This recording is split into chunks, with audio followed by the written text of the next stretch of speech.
Xong chưa anh Thới? Rồi cái cao thầy cô trọng tài cho khán giả lùi ra một tí với em. Dạ trọng tài mình là lùi ra khỏi khu vực kéo luôn với em ạ. Các bạn chuẩn bị nào. 1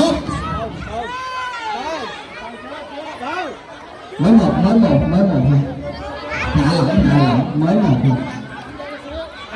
Rồi khuyên đúng thả đây dây ra một xíu cho thầy, thả dây ra một tí, tiến các bạn tiến ra một tí. Rồi thì đếm lại nha. 1 2 3. Bỏ tay ra cho em, bỏ tay ra. Bỏ tay ra ơi. Ở trên kia bỏ tay ra.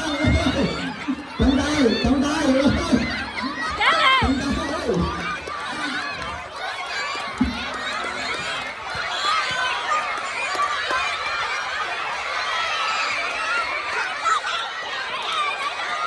Tụi em thở ra là không ngừng tới em.